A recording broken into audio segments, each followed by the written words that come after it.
Yo, what's going on YouTube? It's Angelic. Today I got another reaction for you guys. This video is going to be quite short. It is called The Day Gen Z Got Cursed. The thumbnail shows the date of January 26, 2020, which was the day that Kobe Bryant passed away along with those passengers as well as his daughter. But rest in peace to Kobe. I'm curious to see what the video is going to be talking about of young generation of being cursed. Watch, react, see what is going on in this video, and if I got anything else there to say. Also, I saw the Nintendo Switch 2 just came out, and I want to know what are you guys' thoughts on the Switch coming out and if it's worth getting, because I might get it. I'm planning to get the PS5 though, for sure. Yeah, let me know down in the comments what you guys think of the Switch and if it's worth getting, just for Mario Kart World. Let's get started. Alright, so I got the video with me. And gotta connect this headphones. Plunk. Here we go. The day Gen Z got cursed.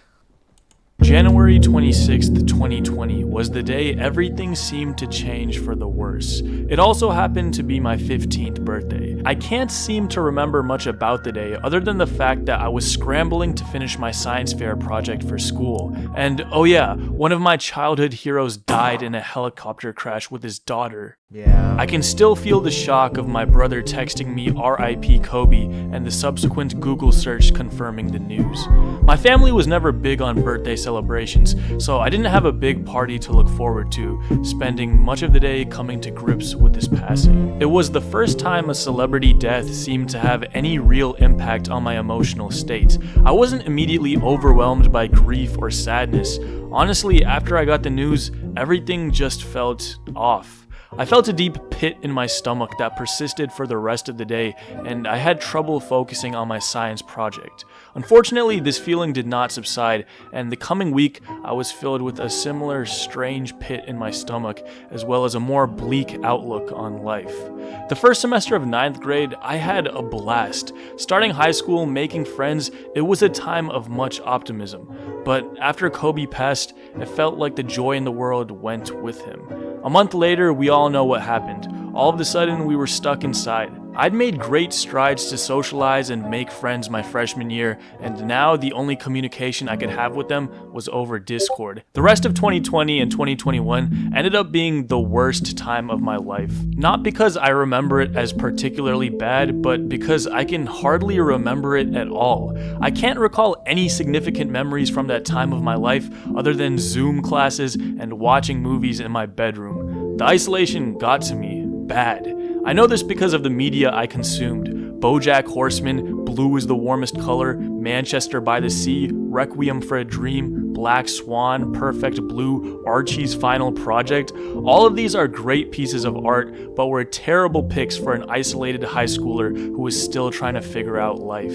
Eventually, we got back to the outside world, but nothing was the same. The youthful optimism and wide-eyed curiosity I possessed before had left me. My hatred for school grew exponentially, but I also had no clue what I wanted to do with my life, which created this self-fulfilling loop of misery. The rest of high school was a slog, a never-ending cycle of tests, essays, and a deep longing for more from life. I just wish I could go back to that first semester of 9th grade and stay there forever. But time waits for no man, and every year that passes, that 14-year-old that I once knew grows farther and farther out of reach, and the pressures of growing up mount ever heavier. I used to make fun of millennials a lot. I would make the same tired jokes about them being the participation trophy generation and how they think they're more special than they actually are. But I no longer make these jokes because at least millennials seem to have purpose. Gen Z, by stark contrast, is clinically meandering, too afraid to publicly care about anything, yet Yeah, I feel the exact same way. During the whole quarantine era, all I remember was being on Zoom, just slouching off, watching YouTube and wasting my time away. I didn't really know what purpose I have other than going to school, getting tests done, and just continue on living my life day by day, time doesn't really waste for anybody, and eventually everyone's back in school wearing masks. It doesn't feel the same. 2019 is one of the best years. People said ever since COVID hit, all that changed and everyone started to feel much more different. Secretly overly concerned with everything. Millennials think they can make a difference. We know that we can't, so we don't even try, unless it's by damaging property or getting engagement on social media. Growing up was a lie for Gen Z. It wasn't Zac Efron dancing and playing basketball, it was 8 hours of Zoom classes for a year and masks for another. We don't want to have fun, we just want everyone to think that we are. Reality is artificial, authenticity is scarce, everything now is aura farming, nonchalant slop. If I talk to a Gen Z woman, 50% of the time I'll be subjected to incoherent word vomit about how all her friends are fake and how she needs to post again. If I talk to a Gen Z guy, 50% of the time it'll turn into a subtle contest to assert dominance and prove that you get more women, make more money, and have more fun than he does. If you try to be interested in something, you're corny and trying too hard. If someone makes you mad, you got rage baited. If you keep up with the news, you get anxious. If you don't keep up with the news, you become isolated. It feels like nothing really matters anymore. Massive events pass by like they're nothing. Time is running at 2 times speed, and adulthood is not what you thought it would be. I feel like we currently occupy an alternate reality and the timeline split, like we're in a Black Mirror episode warning us of the negative effects of a prolonged period of societal isolation.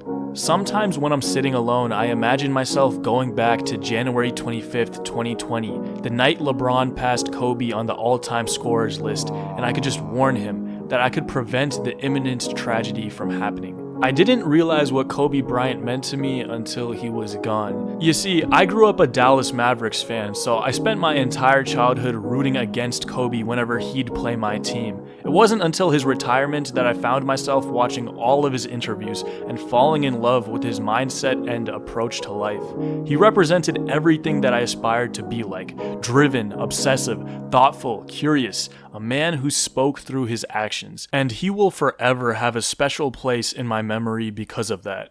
I'm writing this at 2 a.m. because I can't sleep and want to put this restlessness to use, but really I guess this is more so just a message to myself. Maybe the timeline did split. Maybe this is the darkest timeline. Maybe growing up is not what you thought it would be. So what? Make it count while you're here. W, bro. W video. It was short, like I said, but the message did get across, and I like that self message that he put at the end there, is that growing up isn't as what we think it is, because we spent half of our teenage years on Zoom, spending time on Google Meets, and not really interacting with friends like we were when we were in middle school. Throughout high school, we're just social distancing, and it's completely different.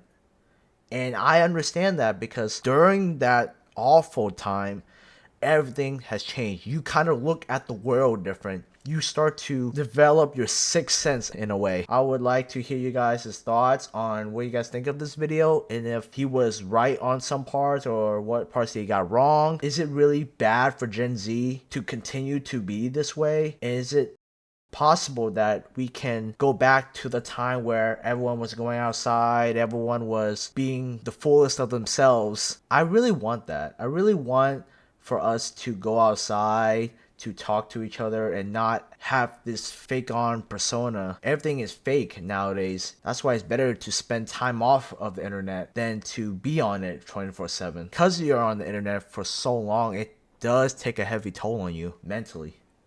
Perhaps physically as well. Yeah, that's pretty much all for today's video. If you guys like the video, please like. If you like the reactions I'll be doing, consider subscribing. I'm trying to pump out as much content before I get back to my classes. Hope everyone take care of themselves, stay safe, be the best version of yourself, and I'll see you guys in the next reaction video.